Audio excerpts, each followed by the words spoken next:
یہ ایک نعمت ہے ملک پاکستان، نعمت جغرافیائی لحاظ سے اور بے شمار معدنی دولت کے لحاظ، وسائل کے لحاظ، محل وقوع کے لحاظ، پھر واحد اسلامی ملک ہے جو ایٹم. پھر اللہ تعالیٰ نے علامہ اقبال رحمہ اللہ کے دل میں ڈالا الگ ایک ریاست ہو. چونکہ اختیار گوروں کے ہاتھ میں تھا، وہ ان کا چاہا تو پورا نہیں کر سکتے تھے، تو انہوں نے تقسیم ایسی کی کہ مسلمان 3 حصوں میں تقسیم ہو گئے. مولانا ابوالکلام آزاد رحمہ اللہ نے فرمایا تھا، ان کا وصیت نامہ پچھلے سالوں میں کھولا گیا، اس میں لکھا تھا کہ بنگال کبھی تمہارے ساتھ نہیں چلے گا، 25 سال کے بعد یہ جدا ہو جائے گا. اور ٹھیک 25 سال کے بعد انہوں نے بنگلہ دیش بنا دی. ہندوستان کے مسلمان الگ کٹ گئے، یہ مسلمان الگ کٹ گئے. تو بنانے والوں کی نیت بہت اچھی تھی، پاکستان کا مطلب کیا، لا الہ الا اللہ. لیکن کوئی تقدیر کے فیصلے ہیں کہ نہرو بنا وزیر اعظم، 19 سال حکومت کی، 19 سال، اور قائد اعظم بنے گورنر جنرل 14 اگست 1947 اور 11 ستمبر 1948 کو فوت ہو گئے. مشکل سے 1 سال پورا نہیں ہو. ٹی بی ان کو کھا گئی تھی اور کام بہت کرتے تھے. ایک دن ایک نے کہا، سر آپ رحم کریں، آپ بہت بیمار ہیں. کہنے لگے میں چاہتا ہوں جب اللہ کے پاس جاؤں تو اللہ مجھے کہے ویل ڈن مسٹر جناح. یہ جملہ مجھے بڑا رلاتا ہے ان کا، ویل ڈن مسٹر جناح. وہ ویل ڈن ہی کر گئے، لیکن نصیب کھوٹا تھا. تو پھر ان کی جگہ گورنر جنرل بنے خواجہ ناظم الدین 3 سال تک، اور وزیر اعظم بنے لیاقت علی خان 1948 میں بنے، اور 1951 میں ان کو قتل کر دیا گیا. نواب تھے نواب، اور ان کی سفید شیروانی ہوتی تھی اور نیچے پاجامہ ہوتا تھا اور ٹوپی ہوتی تھی. جب ان کو گولی لگی اور ان کی شیروانی کو اتارا گیا تو نیچے کرتا نہیں تھا، پھٹی ہوئی بنیان تھی، پھٹی ہوئی بنیان تھی. ایسے قائد کو مارنے کے بعد کہاں سے قوم کو راحت ملی؟ تو پھر آگے اسلام کے نام پر 2 ریاستیں بنی ہیں، ایک مدینہ کی ریاست، ایک پاکستان کی ریاست. مدینہ کے بنانے والے میرے نبی تھے، پاکستان کے بنانے والے آج کے لوگ تھے، لیکن بہت بڑی قربانی کے ساتھ بنا ہے. میرے والد صاحب کے دوست تھے سہیوال، جو سرگودا کے پاس ہے، وہاں سے آتے تھے. بتا رہے تھے کہ میں جلندھر سے نکلا، خاندان سارا کٹ گیا. میں رات کو سفر کرتا تھا، دن میں چھپ جاتا تھا کماد میں. چلتے چلتے چلتے میں لاہور کی طرف پہنچنے کی بجائے دریائے ستلج پہنچ گیا. دریائے ستلج بھرپور تھا. میں نے کہا پیچھے سکھ ہیں، آگے پانی ہے، تو پانی کی موت آسان ہے سکھوں کے نسبت. تو ایک لکڑی ڈھونڈی اور اس کو جپھا مار کے دریا میں چھلانگ لگا دی. تھوڑا سا اندر گیا تو پورا دریا لاشوں سے بھر کے گزر رہا تھا. پانی نیچے تھا، لاشیں اوپر تھیں. پتہ نہیں کتنے لاکھوں مسلمان ذبح ہوئے. قیامت کے دن ان کو ہی حساب دینا مشکل ہو جائے گا پاکستانیوں کو کہ ہم نے اس لیے جانے دی تھی کہ یہاں زنا کے اڈے، شراب کے اڈے، جوئے کے اڈے، قتل و غارت، دشمنیاں. تو وہاں خیر کہاں سے آئے گی؟ کسی بھی قوم کو اللہ نے اس لیے تباہ نہیں کیا کہ بھوکے تھے، اس لیے تباہ کیا کہ ظالم تھے. پاکستان کو انشاءاللہ اللہ تباہ نہیں ہونے دے گا. لیکن آج جو اس پر یہ زوال ہے، یہ معیشت کی کمی کی وجہ سے نہیں ہے، یہ زوال ہے ظلم کی وجہ سے، کہ نیچے سے لے کر اوپر تک ظلم ہی ظلم ہے. اسلام ہندوستان میں 10 ہجری میں آ چکا تھا، حضرت عمر کے زمانے. یمن کے تاجر، صحابہ، تابعین، یہ سمندری سفر کر کے کیرالہ کی ریاست کہلاتی ہے، جس میں مدراس آتا ہے، اب اس کا نام بدل دیا ہے. یہاں انہوں نے آ کے تجارت شروع کی اور لوگ مسلمان ہوئے. کیرالہ کا بادشاہ مسلمان ہوا. حج کا سفر تیاری کی، کشتیاں تیار کیں، اور اس سے پہلے اس کی وفات ہو گئی. 10 ہجری میں یہاں اسلام نے قدم رکھے. پھر دوسرا دور آیا ہے محمد بن قاسم رحمۃ اللہ علیہ، جو یا للحجاج یا للحجاج یا للحجاج، راجہ طاہر کے ڈاکوؤں نے حج قافلہ لوٹ لیا تو ایک لڑکی نے یہ پکارا یا للحجاج. تو حجاج کیسا تھا ساری تاریخ بھری پڑی، لیکن جب اس تک یہ بات پہنچی تو اس ایک دم کھڑا ہو گیا، لبیک یا اختی لبیک یا اختی لبیک یا اختی، اور قسم اٹھائی میں چارپائی پہ سوؤں گا نہ بیوی کے پاس جاؤں گا جب تک اس بچی کو آزاد نہیں کرواؤں. مبیر میرے نبی نے کہا ثقیف میں ایک ظالم ہوگا، ایک کذاب ہوگا. پہلا لشکر بھیجا، مکران میں ہی شکست ہو گئی، خوفناک پہاڑی علاقے. دوسرا لشکر بھیجا، اس کو بھی شکست ہو گئی. تو ولید بن عبد الملک نے منع کر دیا کہ اب کوئی مہم نہیں بھیجنی. تو یہ ولید کے پاس گیا، دمشق یہ بصرے میں تھا، آپ میری مدد کر دیں، جتنا خزانے سے پیسے لوں گا اس سے دگنے میں واپس جمع کراؤں گا، آپ میری یہ آخری بات آخری دفعہ مان لیں. ولید نے ہاں کر دی. پھر اپنے بھتیجے محمد بن قاسم کو اور داماد بھی تھے، محمد بن قاسم حجاج کے داماد بھی تھے، ان کی بیوی کا نام تھا زبیدہ.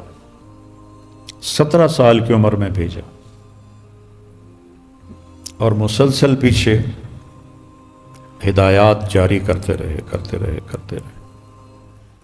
اللہ نے ان کو فتح بخشی، دیبل فتح ہوا، سکھر روڑی فتح ہوا، پھر ملتان فتح ہوا. ملتان تک اسلامی سلطنت 92 ہجری میں قائم ہو گئی تھی، 92 ہجری. پھر پیچھے ولید مر کے سلیمان بنا. سلیمان کو حجاج سے بڑی نفرت تھی. حجاج چاہتا تھا سلیمان کو ہٹا کر ولید کے بیٹے کو خلیفہ بنایا جائے، یہ اس کے اندر بغض تھا. تو انتقام تو حجاج سے لینا چاہتا تھا. حجاج پہلے مر گیا سلیمان کے خلیفہ بننے سے ولید کے زمانے میں. تو جب سلیمان خلیفہ بنا تو اس نے بدلہ اس کے بھتیجے سے لیا. محمد بن قاسم آگے پیش قدمی کے لیے تیار تھا، آگے جانے کے لیے. پیچھے قاصد آ گیا کہ آپ کو معزول کیا جاتا ہے، آپ واپس آئے. تو لوگوں کو پتہ تھا. جب یہ آیا تھا تو 12,000 فوجی اس کے ساتھ. جب یہ ملتان پہنچا تو 1,00,000 فوج تیار ہو چکی تھی، مقامی ہندوؤں کی مسلمان ہو کر. اور جو مسلمان نہیں ہوئے انہوں نے اس کے بت بنا کے پوجا کی. اتنے رحم دل اور انصاف والا تھا. 17 سال کی عمر میں گیا تھا، 21 سال 22 سال اس کو واپس بلا لیا گیا. اور اسے واسط کا گورنر تھا، واسط ایک شہر ہے، اس کے بھائی کو حجاج نے قتل کیا تھا. تو سلیمان نے اس کو واسط کے گورنر کے حوالے کر دیا. اس نے اسے قتل کر دیا. مقتل کی طرف جب لے جا رہے تھے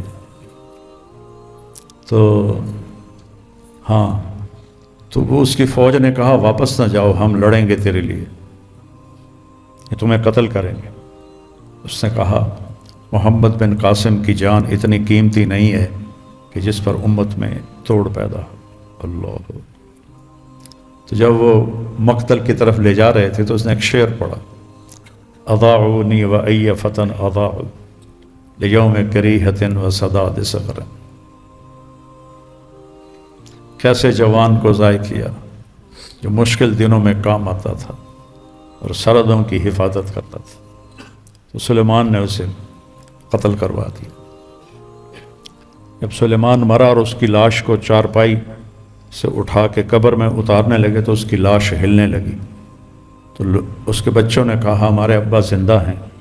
حضرت عمر بن عبدالعزیز نے فرمایا زندہ نہیں ہیں، بل عجل اللہ بالعقوبہ، اللہ نے عذاب قبر جلدی بھیج دیا ہے.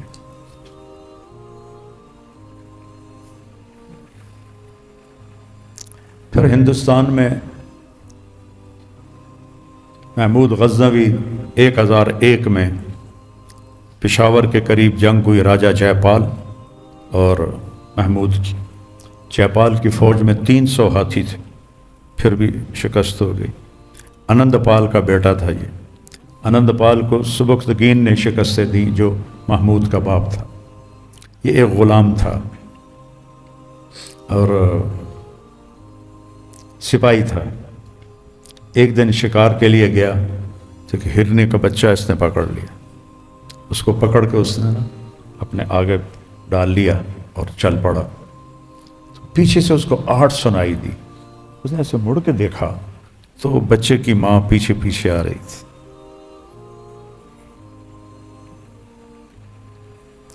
تو سبکتگین کو رحم آیا، اس نے بچے کو چھوڑ دیا۔ رات کو اللہ کے نبی کی زیارت ہوئی۔ تم نے ایک بے جان پہ رحم کیا، اللہ تجھے تیری اولاد کو بڑی حکومت دے گا۔ تو سبکتگین فوج میں بڑے عہدے سے چلتا چلتا سالار بن گیا۔ بادشاہ مرا تو یہ قابض ہو گیا۔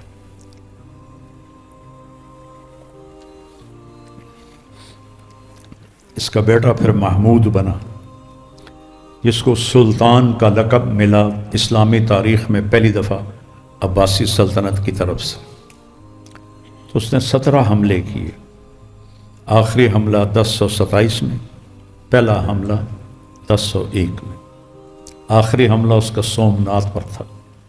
سومنات اس وقت سب سے بڑا مندر اور معبد تھا، اس میں شیو کا بت تھا، تو وہ ایسے کمرے میں معلق تھا، ایسی مقناطیس انہوں نے چاروں طرف اس کے لگائے تھے کہ وہ اس کو فضا میں کھڑا رکھتے تھے، ایسے زمین پہ نہیں تھا، فضا۔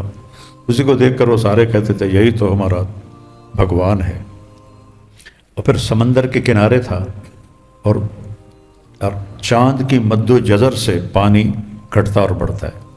14ویں کی رات کو پانی زور پر ہوتا ہے، تو وہ اس زور سے آتا تھا کہ وہ کمرہ سارا سمندر کے پانی سے بھر جاتا تھا۔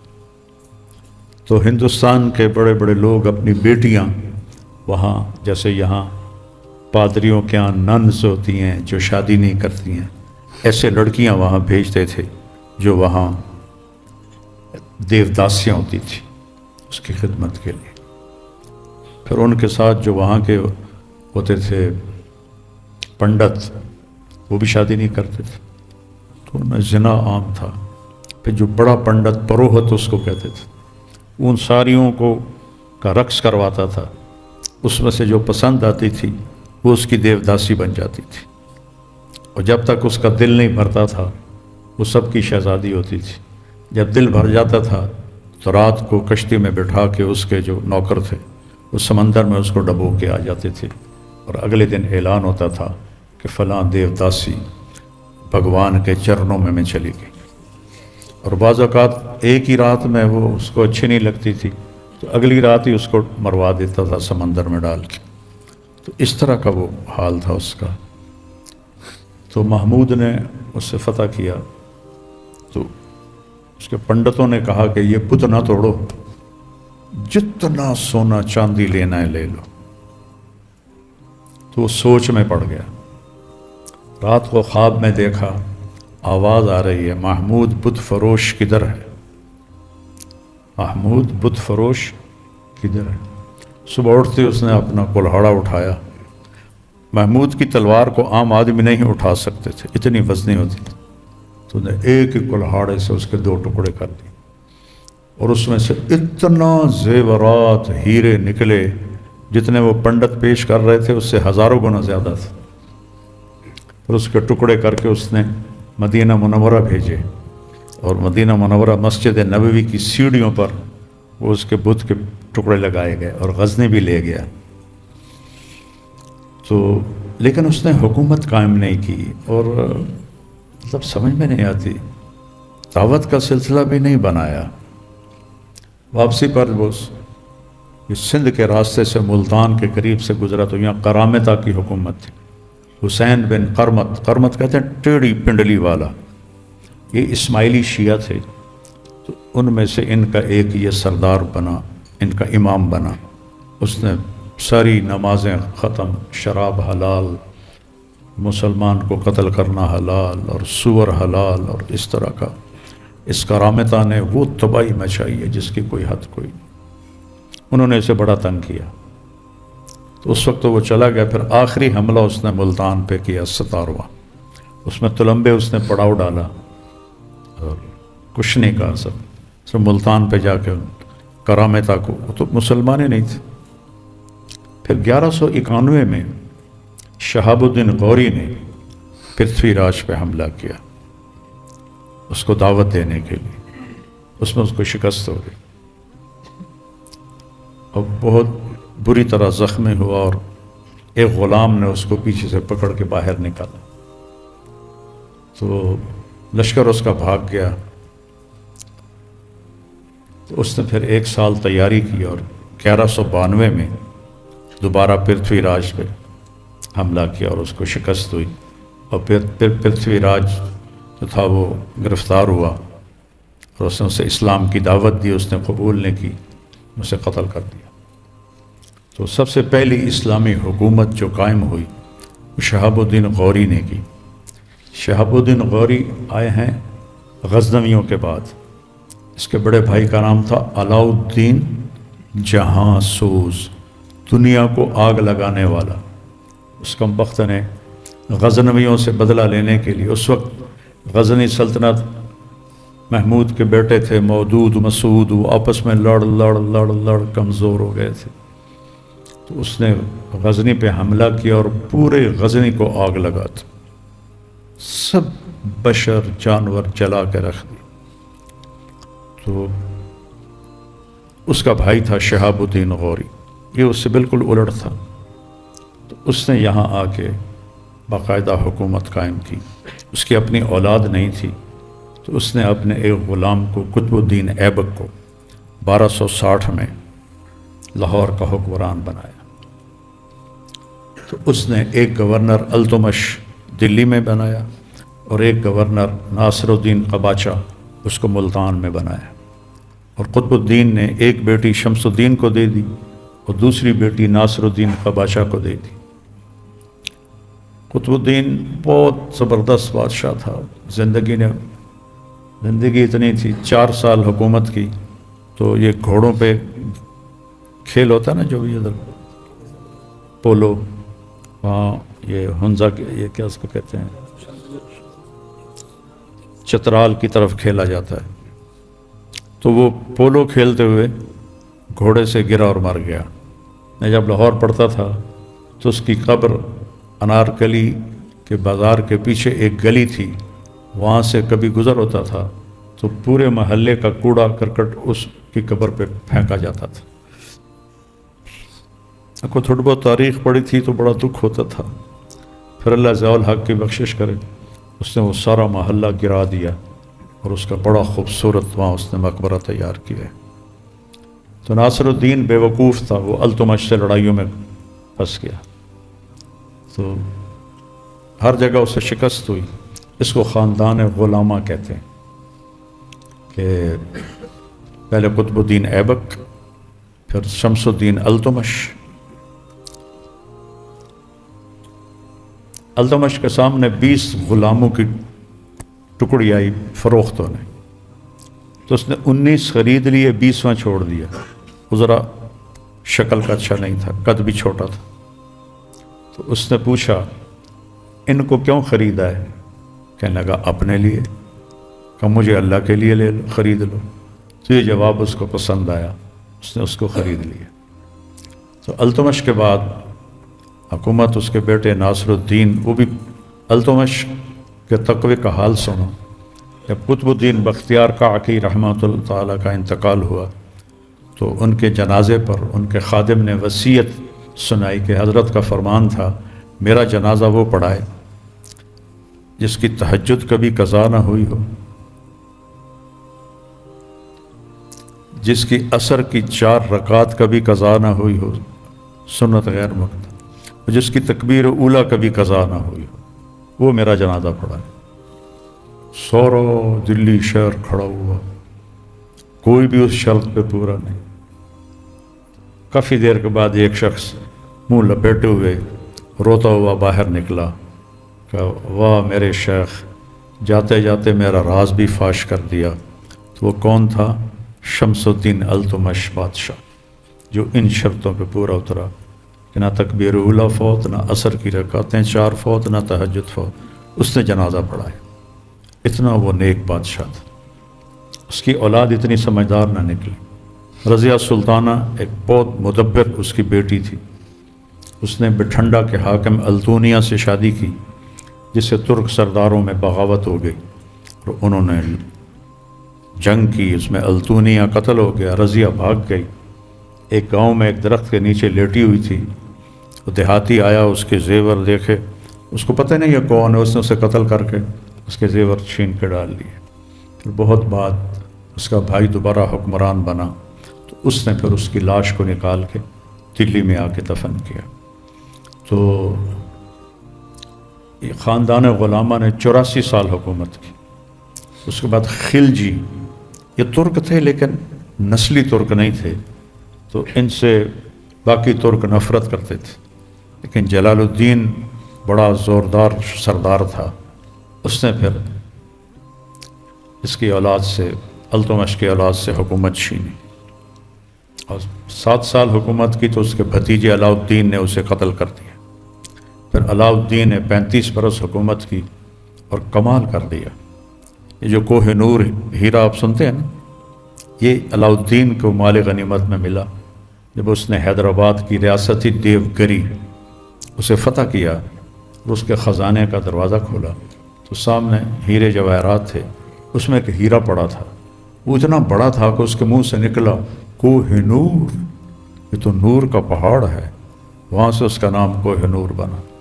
اور وہ ملکہ وکٹوریہ کے تاج میں لگا ہوا ہے، اور جب بھی کسی کی تاج پوشی ہوتی ہے تو وہ تاج نکال کے اس کو پہناتے ہیں۔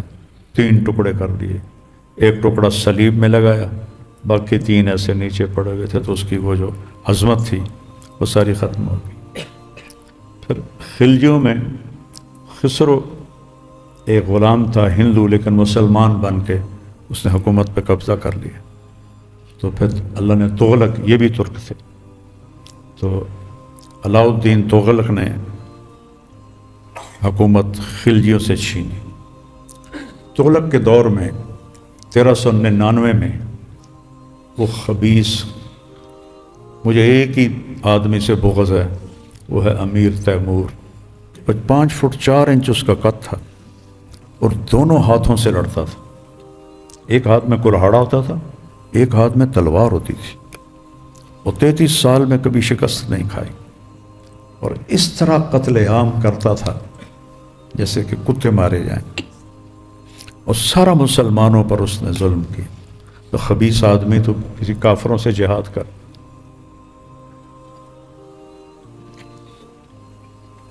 تو اس نے چین پہ حملہ کرنا تھا، اس کے لیے پیسہ چاہیے۔ پیسہ کہاں ہے؟ پیسہ ہندوستان میں ہے۔ وہاں سے چلا 1399 میں 98 میں تلمبے کا بیڑا غرق کر دیا خبیث نے۔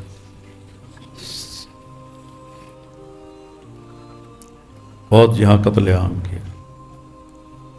پھر بٹھنڈا سے ہوتا ہوا دہلی پہنچا اور لاکھوں انسان ذبح کر دی اور خزانہ لوٹا، اور اس کا ایک سردار تھا خضر خان سید، اس کو حکومت دے دی۔ تو خاندان غلامہ کے بعد خلجی، پھر تغلق، پھر سید۔ تو خزانہ لے کے واپس چلا، 1 لاکھ قیدی اس کے ساتھ جا رہے تھے۔ تو سفر میں مشکل پیش آئی، تو اس نے مسلمان الگ کر کے باقی سب کو وہیں قتل کروا دی۔ خبیث ان کو چھوڑ دے، گھروں کو چلے جائیں، سارے قتل کروا دی۔ تو پھر اس کے بعد اس نے 1402 میں باجزید یلدرم سے جنگ کی، جو اس وقت یورپ کو فتح کرتا جا رہا تھا، اور اس کو بہت بری طرح رکھا اپنے ساتھ۔ پھر 1405 میں وہ نکلا چین فتح کرنے، ہندوستانی خزانہ لے کر، اور نکلا سردیوں میں۔ بلا تھی وہ کہ سردیوں میں باقی ملکوں کو ہوگا کہ سردیوں میں کون حملہ کرتا ہے، برف باری کے ملک، سردیوں میں نکلا۔ راستے میں سردی لگ گئی، 72 سال عمر ہو گئی تھی، نظر بھی کم آتا تھا، تو انہوں نے اس کو پالکی بنائی، پالکی میں اوپر رضائیاں، اس میں اس کو ڈال کے چلتے رہے یہاں تک کہ قازقستان پہنچا، ازبکستان سے قازقستان اور چائنا کا بارڈر ملا ہوا ہے، تو اس بارڈر پر ایک شہر ہے اترار، جس پر سب سے پہلے چنگیز خان نے حملہ کیا تھا، اس کے خارزمی بادشاہ کے گورنر کی حماقت نے 2 کروڑ مسلمان قتل کروا دی، انیل جک اس کا نام تھا۔ چنگیز خان نے بھیجا ایک جماعت خیر سگالی کے لیے کہ ہم دونوں آپس میں دوستی کریں، اس کم بخت نے ان کو گرفتار کر لیا کہ یہ جاسوس ہیں، تو اس پر چنگیز خان نے 3 آدمی بھیجے علاؤالدین خارزم کے پاس کے میرے آدمی چھوڑ دو، اپنے گورنر کو سزا دو، 2 قتل کروا دیے اور ایک کا آدھا سر، آدھی داڑھی، آدھی مونچھ مونڈ دی، کہ یہ میرا جواب ہے۔ اس وقت چنگیز خان جھیل بیکال روس میں ہے، وہاں شکار کھیل رہا تھا، وہاں اس نے جب یہ خبر سنی تو پھر وہ آندھی اور طوفان بن کے نکلا، اس نے صفحہ ہستی سے مٹا دی، اس طرح قتل عام کیا۔ تو بامیان کی فتح میں چنگیز خان کا بیٹا تھا چغتائی، اس کا بیٹا قتل ہو گیا، پوتا اس کا، تو چنگیز خان پہلے تو خیمے میں تھا، پھر خود نکلا اور فصیل پہ چڑھا اور حکم دیا کوئی زندہ نہ چھوڑو، نہ بلی، نہ چوہا، نہ کتا، نہ مرغا، انسان تو بعد ہے، سب صاف کر دی۔ تو جب وہ اترار پہنچا تیمور، تو وہاں سردی کی شدت سے نمونیا ہو گیا، اس میں وہ مر گیا۔ پھر وہاں سے لشکر واپس آیا، اس کی لاش کو سمرقند، جو اس نے دنیا کی جنت بنا دیا تھا، اس کی کئی بیویاں تھیں، کئی بیٹے تھے، تو ایک بیگم نے وزیروں سرداروں کو ملا کر شہر پہ قبضہ کر لیا، دروازے بند کر دیے، تیمور کی لاش سمرقند میں داخل نہیں ہو سکی، باہر دفن کیا اس کا وقت۔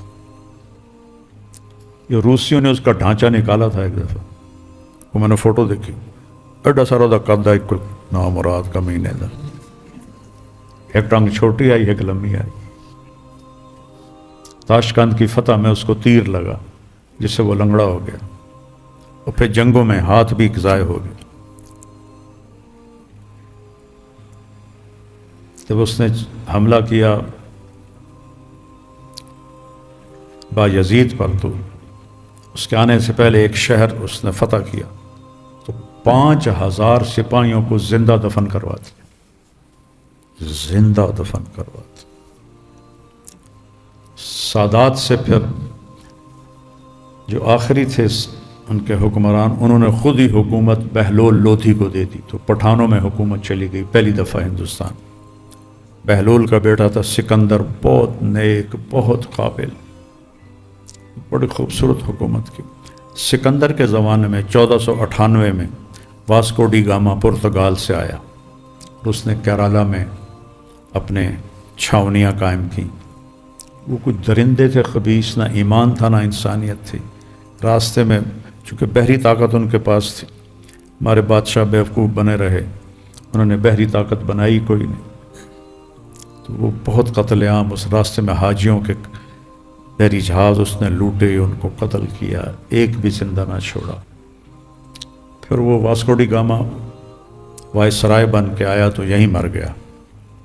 پھر وہ پرتگال والے اس کی لاش کو نکال کر لے گئے تھے، اور لزبن جو ان کا دارالحکومت ہے وہاں اس کو دفن کیا تھا۔ تو ابراہیم لودھی آخری بادشاہ تھا پٹھانوں کا، 3 بادشاہ، اس کے زمانے میں پھر بابر آیا، اور 1524 عیسوی میں پانی پت کے مقام پر پہلی لڑائی ہوئی۔ اس کی فوج 12,000 تھی بابر کی، ابراہیم کی 1 لاکھ تھی، اور پھر بھی ابراہیم کو شکست ہوئی، قتل ہوا۔ اس نے بڑے عزت سے اس کو وہاں جنازہ کفن دفن کیا۔ جب اس کا خزانے کو کھولا تو کہنے لگا اب پتہ چلا کہ ابراہیم کو شکست کیوں ہوئی۔ ابراہیم لالچی تھا، تو وہ خرچ نہیں کرتا تھا اپنے فوج پر، اور بابر کچھ روکتا نہیں تھا، سب فوج پہ خرچ کر دیتا تھا۔ تو اس کے سپاہی دل کے ساتھ اس کے ساتھ، ابراہیم کے سپاہی بس پھنسے پھنسائے لڑ رہے تھے، تو 12,000 سے 1,00,000 کو شکست دی اس نے۔ 1524 میں مغلیہ سلطنت چلی اور 1857 میں جا کر وہ ختم ہوئی۔ انگریز آیا 1600 عیسوی میں تجارتی پرمٹ لے کر ملکہ وکٹوریہ سے، اور 1605 میں جہانگیر بادشاہ بنا اور اکبر کا انتقال ہوا۔ تو اس سے انہوں نے تحریری جہانگیر کے سر میں درد ہوتا تھا، انہوں نے اس کا علاج کیا، وہ ٹھیک ہو گیا۔ انہوں نے کہا مانگو کیا مانگتے ہو؟ کہا ہمیں یہاں کالونیاں بنانے کی اجازت دو۔ کہا اجازت۔ تو اس کا ایک وزیر تھا، اس نے کہا مجھے یہ مکار لوگ نظر آتے ہیں، ان کو اجازت نہ دو۔ تو اس وقت مغلیہ سلطنت عروج، کہ یہ کیا ہے، ان کی حیثیت کیا ہے، کیا پدی کا شور، ان سے ہمیں کیا خوف۔ تو وہاں انہوں نے کالونیاں بنائیں۔ 1608 کے بعد تجارتی معاہدے ہوئے۔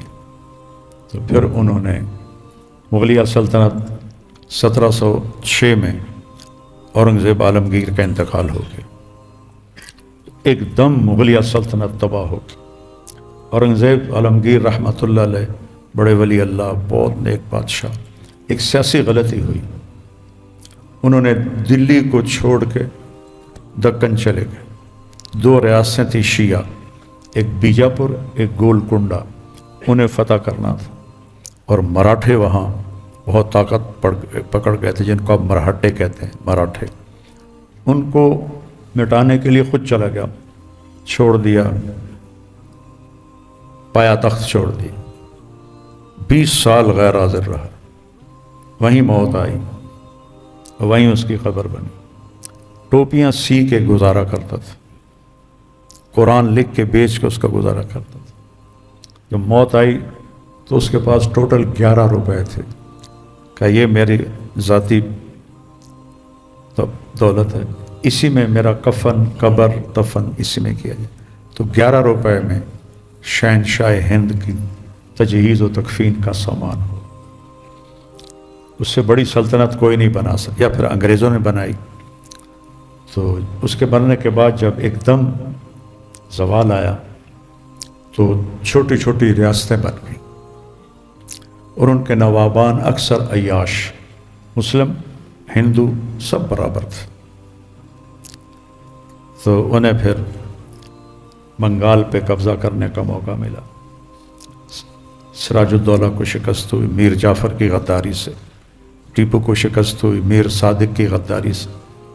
جب ٹیپو شہید ہوئے تو انگریز جرنیل نے کہا آج ہندوستان ہمارا ہے، آج ہندوستان ہمارا ہے۔ تو اس وقت یہ صورتحال تھی کہ نوابان اودھ شیعہ سلطنت تھی، آصف الدولہ کے 2 حرم تھے، انگریز اسی سزا کی وجہ سے اللہ نے مسلط کی۔ تو اس عیاشی میں پھر انگریزوں نے آہستہ آہستہ سارا کچھ ہڑپ کر لیا۔ انگریزوں سے پہلے ہندو مسلم کوئی فساد نہیں تھا، نفرت نہیں تھی، یکجان تھے۔ جب انگریز آئے انہوں نے حکومت کے لیے ہندو مسلم نفرت پیدا کی، اس کو ہوا دی پوری سازش کے ساتھ۔ لیکن انہوں نے یہ جو تھے سارے نوابان، ان سب کا بیڑا پار کر دیا۔ یہ تھے ہی اس قابل کہ انہیں قتل کیا جاتا، انہیں قید کیا جاتا۔ اللہ نے سزا کے طور پر انگریزوں کو ہم پہ مسلط کیا، لیکن وہ ایک نظام بنا کے گئے، ایک سسٹم بنا کے گئے۔ پھر اللہ تعالیٰ نے علامہ اقبال رحمہ اللہ کے دل میں ڈالا الگ ایک ریاست ہو، چونکہ اختیار گوروں کے ہاتھ میں تھا، وہ ان کا چاہا تو پورا نہیں کر سکتے تھے، تو انہوں نے تقسیم ایسی کی کہ مسلمان 3 حصوں میں تقسیم ہو گئے۔ مولانا ابوالکلام آزاد رحمہ اللہ نے فرمایا تھا، ان کا وصیت نامہ پچھلے سالوں میں کھولا گیا، اس میں لکھا تھا کہ بنگال کبھی تمہارے ساتھ نہیں چلے گا، 25 سال کے بعد یہ جدا ہو جائے گا، اور ٹھیک 25 سال کے بعد انہوں نے بنگلہ دیش بنا دی۔ ہندوستان کے مسلمان الگ کٹ گئے، یہ مسلمان الگ کٹ گئے، تو بنانے والوں کی نیت بہت اچھی تھی، پاکستان کا مطلب کیا، لا الہ الا اللہ، لیکن کوئی تقدیر کے فیصلے ہیں کہ نہرو بنا وزیر اعظم، 19 سال حکومت کی، 19 سال، اور قائد اعظم بنے گورنر جنرل 14 اگست 1947 اور 11 ستمبر 1948 کو فوت ہو گئے۔ مشکل سے 1 سال پورا نہیں ہو، ٹی بی ان کو کھا گئی تھی، اور کام بہت کرتے تھے۔ ایک دن ایک نے کہا، سر آپ رحم کریں، آپ بہت بیمار ہیں۔ کہنے لگے میں چاہتا ہوں جب اللہ کے پاس جاؤں تو اللہ مجھے کہے ویل ڈن مسٹر جناح۔ یہ جملہ مجھے بڑا رلاتا ہے ان کا، ویل ڈن مسٹر جناح۔ وہ ویل ڈن ہی کر گئے، لیکن نصیب کھوٹا تھا، تو پھر ان کی جگہ گورنر جنرل بنے خواجہ ناظم الدین 3 سال تک، اور وزیر اعظم بنے لیاقت علی خان 1948 میں بنے، اور 1951 میں ان کو قتل کر دیا گیا۔ نواب تھے نواب، اور ان کی سفید شیروانی ہوتی تھی، اور نیچے پاجامہ ہوتا تھا، پر ٹوپی ہوتی تھی۔ جب ان کو گولی لگی اور ان کی شیروانی کو اتارا گیا تو نیچے کرتا نہیں تھا، پھٹی ہوئی بنیان تھی، پھٹی ہوئی بنیان تھی۔ ایسے قائد کو مارنے کے بعد کہاں سے قوم کو راحت ملے؟ تو پھر آگے اسلام کے نام پر 2 ریاستیں بنی ہیں، ایک مدینہ کی ریاست، ایک پاکستان کی ریاست۔ مدینہ کے بنانے والے میرے نبی تھے، پاکستان کے بنانے والے آج کے لوگ تھے، لیکن بہت بڑی قربانی کے ساتھ بنا ہے۔ میرے والد صاحب کے دوست تھے سہیوال، جو سرگودا کے پاس سے، وہاں سے آتے تھے، بتا رہے تھے کہ میں جلندھر سے نکلا، خاندان سارا کٹ گیا، میں رات کو سفر کرتا تھا، دن میں چھپ جاتا تھا کماد میں، چلتے چلتے چلتے میں لاہور کی طرف پہنچنے کی بجائے دریائے ستلج پہنچ گیا۔ دریائے ستلج بھرپور تھا، میں نے کہا پیچھے سکھ ہیں، آگے پانی ہے، تو پانی کی موت آسان ہے سکھوں کے نسبت، تو ایک لکڑی ڈھونڈی اور اس کو جپھا مار کے دریا میں چھلانگ لگا دی۔